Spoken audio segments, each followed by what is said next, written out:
name is Bea Cupin and you are watching Rappler. We are in the West Philippine Sea, a few miles away from mainland Bataan, on board the BRP Gabriela Silang, that is a Philippine Coast Guard vessel, because today, for the first time ever, the Philippine Coast Guard and the Vietnam Coast Guard are holding joint exercise. Now, if Errol will join me here, nasa likod natin yung Vietnam Coast Guard vessel 8002. It's been in the Philippines for a few days now. Syempre, yung highlight of its visit to the Philippines, to Manila, is today's exercise.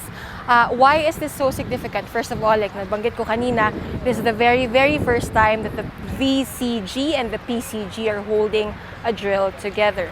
But what makes that more significant is the fact that Vietnam and the Philippines are both claimants in the South China Sea. Vietnam occupies some 19 features, while the Philippines occupies a little over 9 features in the South China Sea, or an area that we call the West Philippine Sea. Now, this exercise comes just 8 months after President Ferdinand Marcos Jr. visited Hanoi.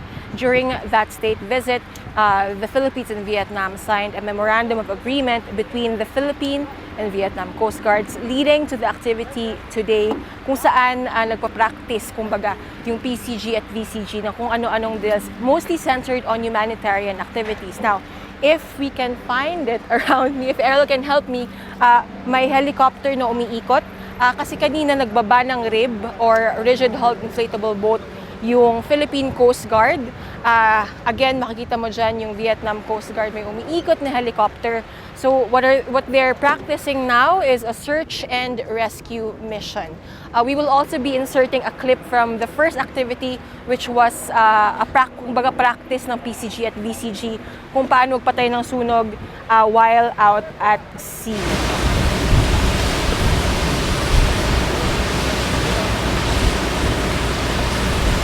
So one of the activities that they're doing in today's exercise is they're practicing to put out a fire out at sea. So if you look there, the Philippine Coast Guard is using its water cannons. We are on board the BRP Gabriela Silang. Yung Vietnam Coast Guard gumagamit din ng water cannon nila.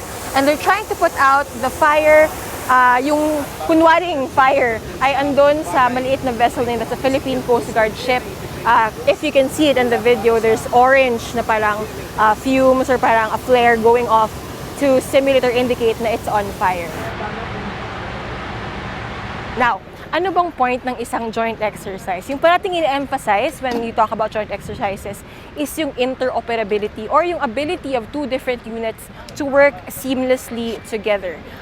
And that's exactly what's happening now. Kung baga, the Philippine Coast Guard and the Vietnam Coast Guard are practicing anong gagawin nila kung sakali, God forbid, out at sea, they find themselves in a situation where they have to help each other, or they want to help each other.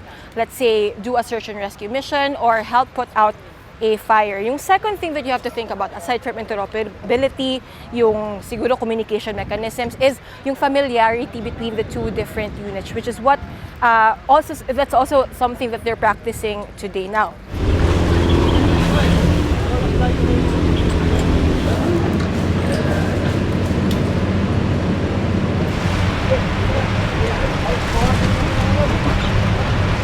After mga 2 hours, tapos rin yung exercises ng Vietnam Coast Guard at Philippine Coast Guard, now is the chance for me to talk to you about the bigger picture.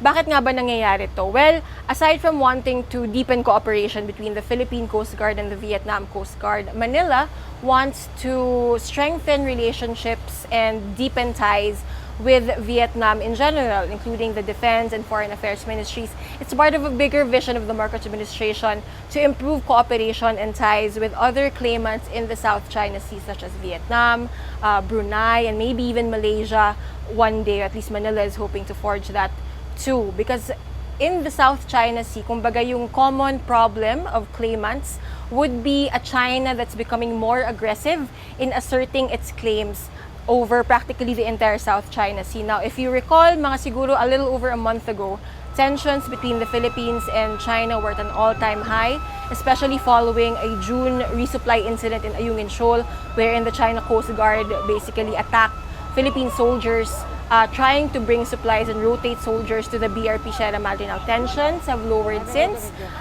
There's an agreement in place hopefully, well, at least Philippine officials are hopeful na tuloy-tuloy yan at mabibring down yung tensions in the South China Sea. But still, a lot of emphasis was placed by the Coast Guard, at least today, in developing these ties, not just with Vietnam, but hopefully with other Southeast Asian Coast Guards.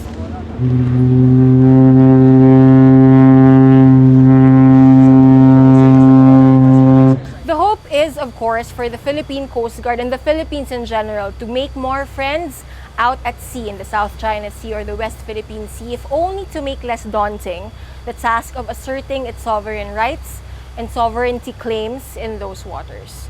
Bea Cupin, Rappler, Bataan.